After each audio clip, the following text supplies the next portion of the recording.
Hi, എല്ലാവർക്കും സ്വാഗതം. സ്ത്രീകളുടെ ലൈംഗിക ആനന്ദത്തെപ്പറ്റി സത്യം പറഞ്ഞാൽ സമൂഹത്തിൽ ഒരുപാട് തെറ്റിദ്ധാരണകളുണ്ട്, അല്ലേ?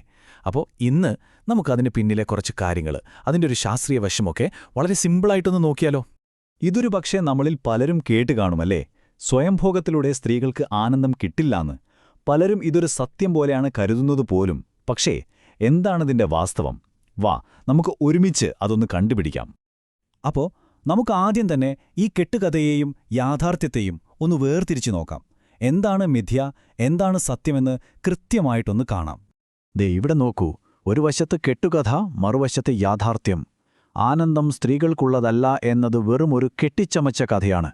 സത്യമെന്താണെന്ന് വെച്ചാൽ, ആണായാലും പെണ്ണായാലും ഈ ആനന്ദമെന്ന് പറയുന്നത് നമ്മുടെ ശരീരത്തിന്റെ തികച്ചും സ്വാഭാവികമായൊരു പ്രതികരണമാണ്, അത്രയുള്ളൂ. ഓക്കെ, അപ്പോൾ ആനന്ദം ഒരു നാച്ചുറൽ റെസ്പോൺസ് ആണെന്ന് നമ്മൾ പറഞ്ഞു. അങ്ങനെയാണെങ്കിൽ ആ സമയത്ത് നമ്മുടെ ശരീരത്തിനകത്ത്, പ്രത്യേകിച്ച് തലച്ചോറിൽ എന്തായിരിക്കും സംഭവിക്കുന്നുണ്ടാവുക? നമുക്കതിൻ്റെ ശാസ്ത്രത്തിലേക്കൊന്ന് ഇറങ്ങിച്ചെല്ലാം. നമ്മുടെ എല്ലാ ഫീലിംഗ്സിൻ്റെയും എല്ലാ അനുഭവങ്ങളുടെയും കൺട്രോൾ റൂം തലച്ചോറാണെന്ന് നമുക്കറിയാലോ. അപ്പോൾ ഈ തലച്ചോറിനകത്ത് സന്ദേശങ്ങൾ അങ്ങോട്ടും ഇങ്ങോട്ടും കൊണ്ടുപോകുന്ന കുറച്ച് ആൾക്കാരുണ്ട്. അവരാണ് ഈ ന്യൂറോ ട്രാൻസ്മിറ്ററുകൾ.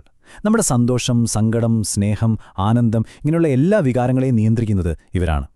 അതിലേറ്റവും പ്രധാനപ്പെട്ട ഒരാളാണ് ഡോപ്പമിൻ, നമ്മുടെ ഫീൽ ഗുഡ് ഹോർമോൺ എന്നൊക്കെ നമ്മൾ പറയും. ലൈംഗികമായ ഉത്തേജനം ഒക്കെ ഉണ്ടാകുമ്പോൾ ബ്രെയിൻ ഈ ഡോപ്പമിൻ അങ്ങ് റിലീസ് ചെയ്യും. അതാണ് നമുക്ക് ആ ഒരു സന്തോഷവും ഒരു സംതൃപ്തിയുമൊക്കെ തരുന്നത്. അടുത്ത ആളാണ് ഓക്സിറ്റോസിൻ. ഇതിനെ നമ്മൾ സ്നേഹത്തോടെ ലവ് ഹോർമോൺ എന്നാണ് വിളിക്കുന്നത്. ആളുകളുമായിട്ടുള്ള ഒരു വൈകാരികമായ അടുപ്പം കൂട്ടാൻ ഇത് സഹായിക്കും. അപ്പോൾ ഈ ശാരീരികമായ ആനന്ദത്തെ നമ്മുടെ ഇമോഷണൽ ഫീലിംഗ്സുമായിട്ട് കണക്ട് ചെയ്യുന്നത് ഈ ഹോർമോണാണ്. പക്ഷേ ഇവിടെ നമ്മൾ തീർച്ചയായും ഓർക്കേണ്ട ഒരു കാര്യമുണ്ട്. ഓരോ മനുഷ്യ ശരീരവും ഓരോ പോലെയാണ്, അല്ലേ? ഓരോരുത്തരുടെയും അനുഭവങ്ങളും ശാരീരികമായ ഘടനയുമെല്ലാം വെവ്വേറെയാണ്. അതുകൊണ്ടുതന്നെ ഈ ആനന്ദം എന്ന അനുഭവം എല്ലാവരിലും ഒരുപോലെ ആയിരിക്കില്ല. അതിൽ ശരിയോ തെറ്റോ ഇല്ല, അത് വ്യത്യസ്തമായിരിക്കും, അത്രയുള്ളൂ. ശരി, അപ്പോൾ നമ്മൾ സയൻസൊക്കെ പറഞ്ഞു. പക്ഷേ ഈ ആനന്ദത്തെക്കുറിച്ചുള്ള ഏത് സംസാരവും സുരക്ഷയും ആരോഗ്യത്തെയും പറ്റി പറയാതെ പൂർത്തിയാവില്ല, ശരിയല്ലേ? അതും ഈ ചർച്ചയുടെ വളരെ പ്രധാനപ്പെട്ട ഒരു ഭാഗമാണ്. അതായത് നമ്മൾ കാര്യങ്ങൾ തുറന്നു സംസാരിക്കുന്നതിനോടൊപ്പം തന്നെ ആരോഗ്യത്തെക്കുറിച്ചും അതുപോലെ വരാൻ സാധ്യതയുള്ള റിസ്കുകളെക്കുറിച്ചുമെല്ലാം നമുക്കൊരു വ്യക്തമായ ധാരണ വേണം.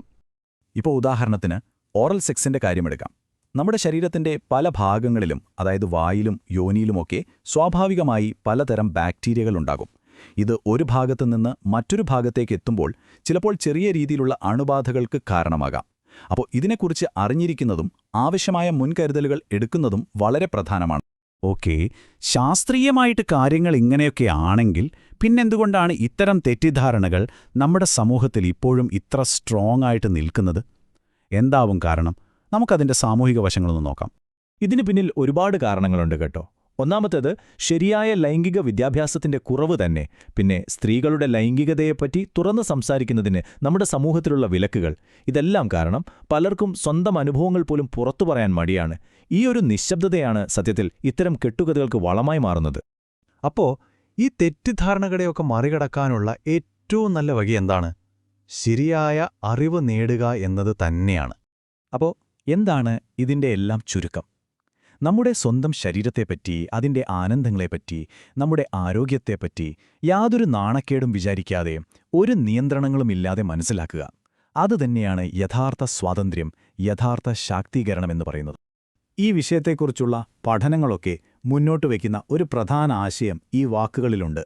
സിമ്പിളാണ്, പക്ഷെ വളരെ പവർഫുള്ളാണ് ഈ മെസ്സേജ്. ആനന്ദമെന്നത് തികച്ചും സ്വാഭാവികമാണ്. അതെല്ലാവർക്കും അവകാശപ്പെട്ടൊരു കാര്യമാണ്. ദയവായി ആസ്വദിക്കൂ. അപ്പോൾ ഈ ചർച്ച ഇവിടെ അവസാനിപ്പിക്കുമ്പോൾ നമുക്ക് നമ്മളോട് തന്നെ ഈ ഒരു ചോദ്യം ചോദിക്കാം. എന്താണ് അവബോധം എന്ന് പറഞ്ഞാൽ? അത് വെറുതെ കുറേ കാര്യങ്ങൾ അറിയുന്നതാണോ? അതോ ആ അറിവ് നമ്മുടെ ജീവിതത്തിൽ, നമ്മുടെ കാഴ്ചപ്പാടുകളിൽ ഒരു മാറ്റം കൊണ്ടുവരുന്നതാണോ? ഒന്ന് ചിന്തിച്ചു നോക്കൂ.